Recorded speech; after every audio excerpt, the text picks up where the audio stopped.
Ever since the historic Inter-Korean summit in April, Seoul and Pyongyang have been talking and working together in many different fields. For the last of our two-part special, Jung-hee walks us through the various economic cooperation and civil exchanges that continue to gain traction. Today, we'll be focusing on how the two Koreas are gearing up for possible economic cooperation in the future. It's crucial to have free movement of people and resources, which is why South and North Korea held talks in late June to discuss connecting and modernizing railways and roads.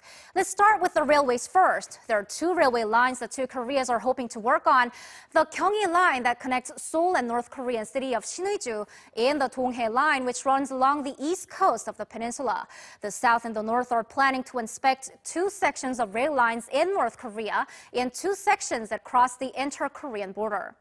Road connections on the eastern side of the peninsula, South and North Korea will inspect the section between South Korea's Goseong and North Korea's Wonsan, and on the western side, the section between the North Korean cities of Kaesong and Pyongyang.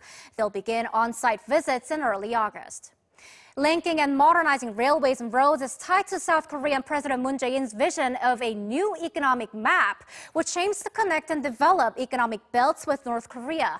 Seoul puts much weight on these projects, but at the same time, it's firm to make sure things remain within the framework of international sanctions. And that is why Seoul and Pyongyang have decided to first begin with joint field inspections for now, because bringing South Korean resources and equipment into North Korea for constructions may violate international sanctions. And if the projects go so far as to involve technology transfers, South Korea plans to discuss with the international community the possibility of exceptions to the sanctions. Meanwhile, forestry is another much-emphasized field. It's where the two Koreas can work together as much as possible under the international sanctions. Pyongyang has been stressing the need to restore its forest for years, and taking that into account, South Korea quickly formed a special task force for inter-Korean forestation projects immediately after the April summit.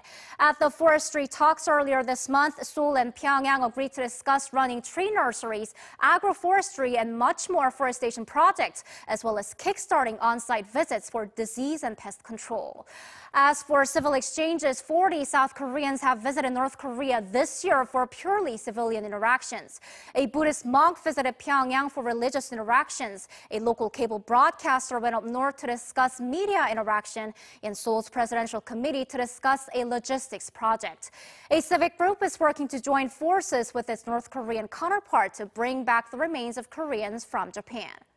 South Korea says it'll expand exchanges and cooperation with North Korea, and Pyongyang, too, has been very proactive on that, even suggesting to Seoul doing things a bit more quickly. The two Koreas are working hard to implement what's been agreed at the historic Moon-Kim summit in April, and with interactions gaining speed on various fronts. Jung-hee, Arirang News.